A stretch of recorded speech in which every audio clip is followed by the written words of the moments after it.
Hi, I'm Don. Today we paint OSL.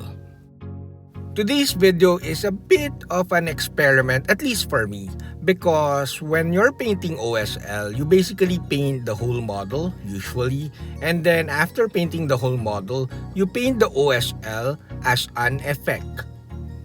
That's good. However, today we're not painting the OSL as an effect. We're immediately painting the OSL effect on the miniature. So let's paint this Spellcrow miniature and turn it into this.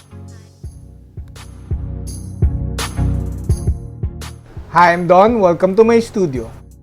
This channel is supported by all these awesome brands. Today's miniature is sponsored by Spellcrow.com. Do check them out.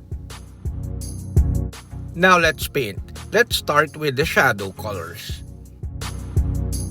Normally, OSL is painted as an effect. Once you painted the whole model, you paint the model as normal. You paint the base colors first, and before you paint the actual highlights, you paint the OSL as an effect, and then you paint the highlights to finish it off. The fastest way to do this is, of course, using the airbrush. You paint the moonlight colors, which is the bluish, dark blue colors on the side, and on the opposite side, which is the light source, in our case, the lamp, you paint the warm, like yellows to reds and dark red colors, and then you just paint the highlights, and voila, you have a painted miniature with OSL effect. But where's the fun in that? So as usual, we're not using an airbrush today. Painting a dark purple all over the model as your initial color will also work. You may use violet red or chalice red from the Nocturna set and paint it all over the model. Purple, after all, is the most natural looking shadow color, especially for skin. However, I decided to paint burnt red instead of purple all over the model to sketch where the light source or the light of the lamp will hit the model. By the way, normally I'll use Cavalry Brown. It's very opaque, however, it's more maroon than red or brown. And this burnt red is really vibrant. It's super nice. It's like a darker version of game color gory red. Now we paint with dark sea blue. Dark sea blue is the shadow color of the areas of the model that is hit by the moonlight. This is where I think painting a dark purple first all over the model will kinda like give you a better transition from the light coming from the lamp and the moonlight. And painting the dark sea blue immediately after the burnt red kinda created an exaggerated contrast in between colors. It's looking fine, but you may not like the stark contrast. However, you'll notice that all throughout the painting of this model, I wasn't really focused on the blending. I'm not even focused on, to be honest, the quality of the painting. It's more of I wanted to see the effect if you're lazy and you want to paint the OSL immediately without painting it the usual way, like painting the base colors and the skin tones and painting all of the colors of the model before you paint the OSL as an effect with an airbrush or with the brush. Now we paint the base colors. Some people would paint miniature, I think the standard way, I'm not really sure, of painting miniatures is to paint the base colors first, meaning the most dominant colors of specific elements of a model. But you'll notice after watching a few of my videos, I like painting the shadow colors first.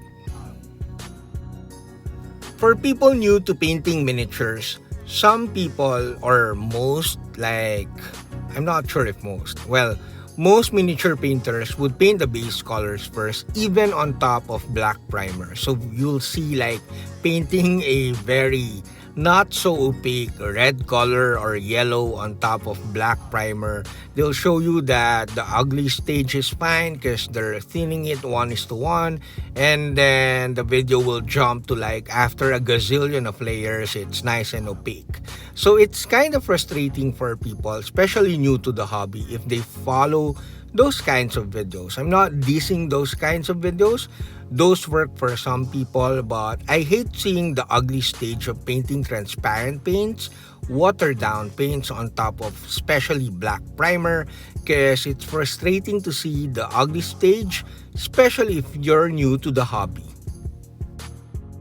So I really advocate painting a darker base color first, or most of the time I label it shadow color, because if you paint a shadow color, a darker shadow color first, you kinda give a nice coverage to the black primer or even the zenithal prime model already, and then you paint less area with the base colors, then you have more volume without, like, you're kind of skipping the ugly stage and yet you create more volume immediately.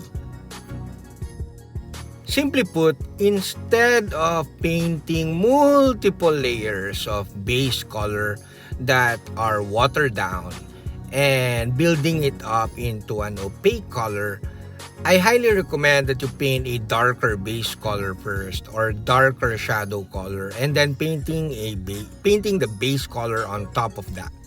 So you don't really also need to thin paints into 1:1, regardless of the paint brand, if you're not aiming to paint a model in more than a week. Because even if you just thin the paints, especially Vallejo, around 3 parts paint and 1 part water or highlight sauce or thinner medium, the paint themselves, once you thin them even a little bit, they will smoothen down, or they will level down as they dry. Please don't get me wrong. I'm not saying that my thinning ratios, which are roughly always more opaque than usual, I rarely do 1:1 thinning. I don't even use like water to thin down my paints. That's why I call them watering down, because I don't like watered down paints. I rather use mediums or even retarder medium. And it's more of, I'm not saying that thinning 1:1 or painting the base colors into multiple layers, even 10 layers on top of your black primer or zenithal underpainting is wrong. I'm just saying that my technique that I show here and in most of my videos is going to be less frustrating for people new to the hobby. As you can see in the video, it's a matter of just painting less and less areas as the colors get lighter.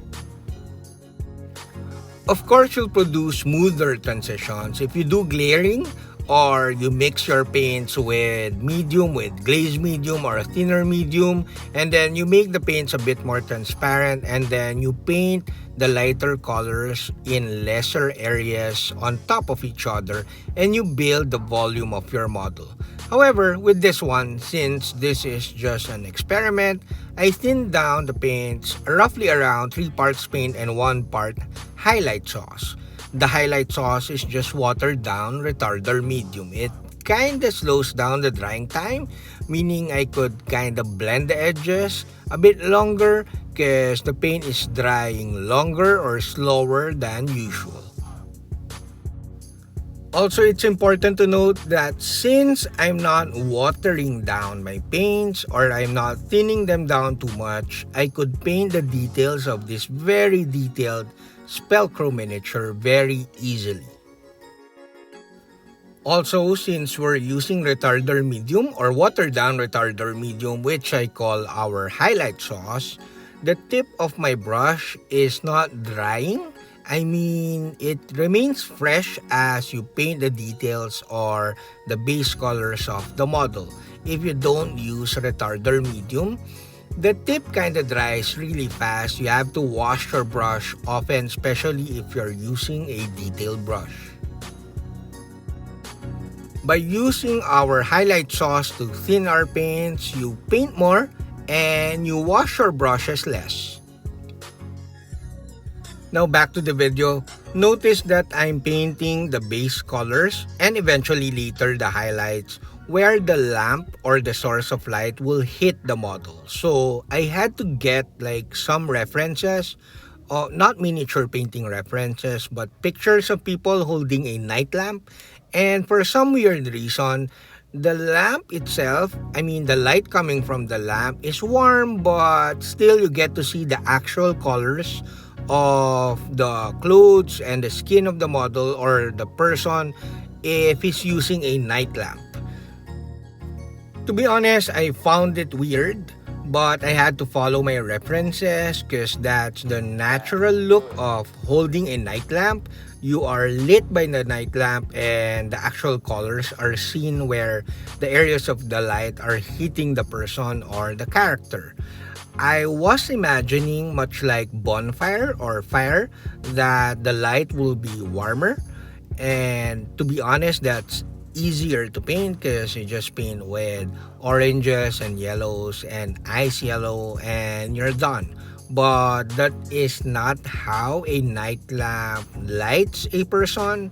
So as you can see here, we're painting the actual colors of the model where the night lamp is hitting the miniature. So far, our experiment of immediately painting the OSL effect on the miniature without painting the base colors of the areas where the lamp won't hit the mini is kind of working. Also, you'll notice that painting Spellcrow miniatures is super easy because they're very detailed. I know it sounds contradicting, but because of the details of the Spellcrow miniature, it kinda like the model kinda paints itself. Spellcrow miniatures are actually hand sculpted. By that, I mean that's actually rare these days because you usually do sculpting in the computer these days, and those are STLs and then you print them, which is awesome too. But Spellcrow miniatures are actually hand sculpted. Usually I see the whip or the work in progress in their website or in their social media and they use green stuff. And because they're hand sculpted, the aesthetics is totally different. Being hand sculpted makes the recessed areas of Spellcrow miniatures really deep and the raised areas really raised. So I said that these miniatures kind of paint themselves alone because it's a matter of just painting the raised areas and you could use washes effectively because again the recessed areas are really deep. So it's actually very easy to paint Spellcrow miniatures, but at the start they may look intimidating because there's a lot of details on the model. But once you start painting, especially with our technique of painting the shadow color first, you're going to realize that it's really easy to paint.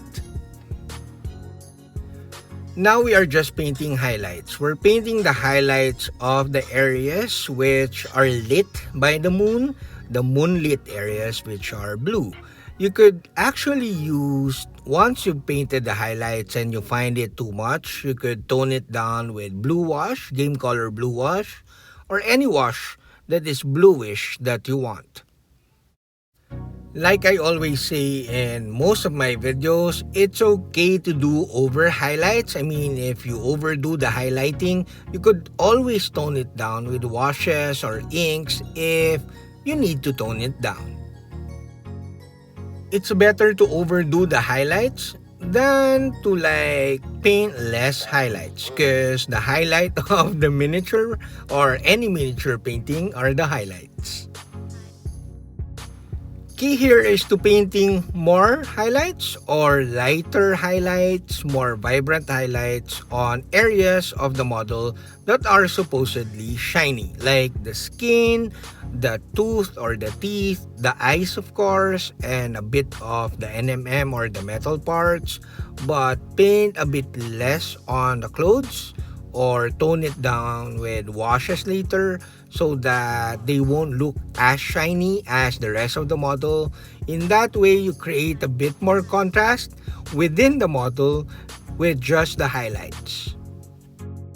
So more highlights on shiny parts like the skin if you want the skin to be shiny, and more highlights on elements of the model that are light colored like the skull, and less highlights on the rocks and the clothes. This creates contrast, and this creates more volume to your model. At this point of painting the model, it's a matter of just painting like the lamp, which is painted with like amaranth red and eventually moon yellow, and then eventually yellow fluorescent paint. We're glazing with the yellow fluorescent paint later just to like give it a brighter look, also to glaze down or blend the very rough blending of the painting of the lamp. Now we are painting the pre-highlight color of the skin. I forgot what I'm using. I think I'm using beige red, and I'm painting it on very raised areas of the skin of the model. Again, I did not water down the beige red, especially the highlights later, because it will give you more control if you don't like water down your paints too much. Roughly, the thinning of highlight colors, and especially the beige red here on the skin, is roughly around 6 parts paint to 1 part water. Of course, 3 parts paint and 1 part water will also work, but for really nice, very defined highlights, I recommend you thin them down around 6 parts paint and 1 part water, or in our case, 6 parts paint and 1 part highlight sauce. Oh, by the way, game color like the sun yellow from the game color range is really nice. The sun yellow is surprisingly more opaque than most yellows, and thus our blending here is kinda rough. Now we're painting the actual highlight colors of the skin and some parts or elements of the model. We're using Sunny Skin Tone. Sunny Skin Tone is a fleshier like version of Ice Yellow. Ice Yellow will work as usual, but I opted for Sunny Skin Tone to give the model like a warmer look, a fleshier highlight look than the usual Ice Yellow. The Ice Yellow is darker, more vibrant, and the Sunny Skin Tone will give you a softer look. Now we finish off the model by painting ivory on the extreme highlight parts of the model like the fire inside the lamp, and of course the eyes, and a bit of highlights on the tooth or the teeth. And then we use yellow fluorescent to glaze on top of like the floor, the groundwork, or even the lamp to smoothen down transitions a bit and to make like those areas a bit more brighter. Glazing flow paints on top of a finished model is the easiest way to make your colors pop a bit more, and it's very easy. You just need maybe around 3 thin layers of the flow paints and you're done. Now it's time for our golden lemon reveal. Our experiment of painting the OSL immediately on the model, because again we know that the model will have an OSL effect because of the lamp, and we just kinda exaggerated the effect by like painting the rest or the other side of the model with moonlight, with bluish moonlight, and it kinda worked.